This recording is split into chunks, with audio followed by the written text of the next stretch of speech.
श्रीमद् भागवत गीता, जिसमें भगवान श्री कृष्ण जी ने अर्जुन को धर्म, कर्तव्य और जीवन के मूल्यों का उपदेश दिया है, हमें एक नए दृष्टिकोण से जीने का मार्ग दिखाती है। इस ग्रंथ से हम यह सीखते हैं कि जीवन की हर परिस्थिति को कैसे जिएं, कैसे स्वीकार करें और आगे बढ़ें। भागवत गीता का संदेश है कि हमें अपने कर्तव्यों का पालन करना चाहिए और असफलता को नई शुरुआत मानना चाहिए। इस ग्रंथ में हम जीवन में साहस और संतुलन का मूल्य समझते हैं, जो हमें सफल और सुखी जीवन की दिशा में आगे बढ़ने के लिए मदद करेगा।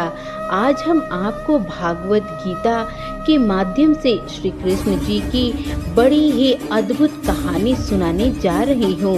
एक बार भगवान श्री कृष्ण जी पृथ्वी लोक पर आए हुए थे, भ्रमण कर रहे थे। उन्होंने एक युवक को देखा, वह ईश्वर को दोष देता जा रहा था, बार बार ईश्वर की दोष देता था। वह अपने जीवन में निराश था, दुखी था। तब भगवान श्री कृष्ण जी ने बिच्छू का रूप धारण करके उस युवक को असली दुख के बारे में ज्ञान देते हैं। चलो सुनते हैं, कथा के माध्यम से समझते हैं कि असली दुख क्या होता है। अगर आप यह कथा सुन रहे हैं तो पूरा सुनिएगा। इस कथा को आधा अधूरा छोड़कर जाने की गलती मत कीजिएगा, क्योंकि इस पवित्र कथा को पूरा सुनने से मनचाहे फल की प्राप्ति हो सकती है।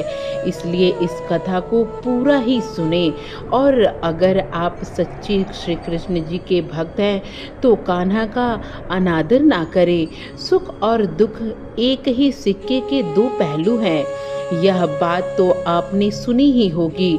सुख और दुख हमारे जीवन में लगातार आते ही रहते हैं और हमें लगता है कि हमारे जीवन में हजारों दुख हैं और हजारों समस्याएं हैं। लेकिन अगर आप वास्तविक तौर पे देखें, अगर आप इस बात को समझते हैं तो आप यह समझ पाएंगे कि हमारे जीवन में केवल एक ही दुख है, और वह दुख है क्या, हम इस कथा के माध्यम से जानेंगे।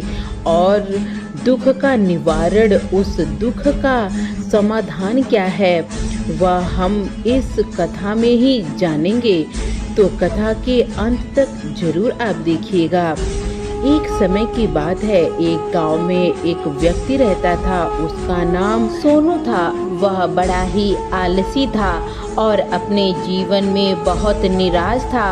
और उसका कारण यह था कि उसने अब तक अपने जीवन में कुछ भी हासिल नहीं किया था। वह कुछ भी नहीं करता। उसके घर वाले भी इस बात से बहुत परेशान रहते थे। वे चाहते थे कि वह बाहर जाकर कुछ अच्छा काम करे, कोई अच्छी नौकरी कर ले, लेकिन वह उनकी एक भी नहीं सुनता था। अपने घर वालों को दूसरों का उदाहरण देके ताने मारते थे। उसे तरह तरह की बातें कहते थे, लेकिन उसे कोई भी फर्क नहीं पड़ता था।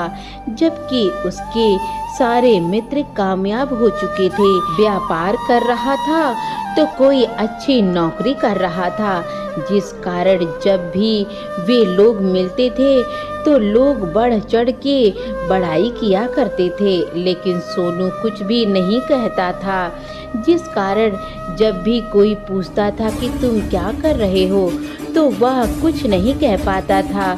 उसे यह कहने में बहुत ही शर्म आता था कि मैं कुछ नहीं करता हूँ। वह हमेशा सबसे ही बातें कहता था कि मैं कोशिश तो जरूर कर रहा हूँ, लेकिन कोई भी कोशिश कामयाब नहीं हो रहा है, कोई फल नहीं नजर आ रहा है। देखते ही देखते बहुत ही ऐसे समय बीत चुका था कि सोनू सबसे मुंह छुपाता फिरता था ताकि कोई उससे यह बात पूछ ना ले कि तुम क्या करते हो, जिस कारण वह कभी किसी के सामने भी नहीं आता जाता था। धीरे धीरे उसके मन दुखी होने लगा, वह बहुत निराश रहने लगा।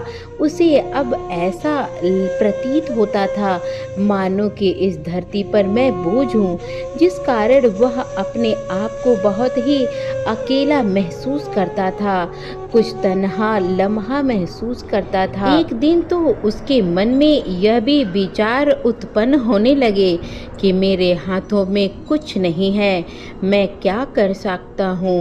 अकेले ही बैठकर वह रोता रहा और भगवान को दोष देता रहा। एक दिन छुपते छुपाते वह घर से बाहर निकला और जा रहा था, तभी उसने रास्ते में देखा कि एक बौद्ध भिक्षु लोगों को कुछ अच्छी सलाह दे रहे थे, प्रवचन दे रहे थे और उस प्रवचन में दुख की बातें कर रहे थे। सोनू कुछ देर के लिए वहां पर ठहरा, अपने मुंह को छुपाकर खड़ा हो गया ताकि उसे कोई देख ना ले और चुपचाप वे उनकी बातें सुनता रहा। और बौद्ध भिक्षु सभी को प्रवचन में कह रहे थे कि दुख हमारे जीवन में हमारा सबसे बड़ा साथी है।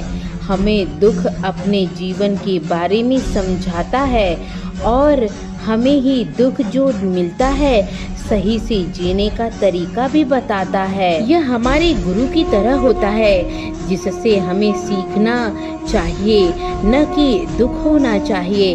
अपने जीवन में दुखों को अगर गुरु बना ले तो उससे बड़ी सीख कुछ भी नहीं होती है। अगर दुख आपके जीवन में आ रहा है तो उससे कुछ सीख लीजिए, न कि हताश होकर रोना सीखिए।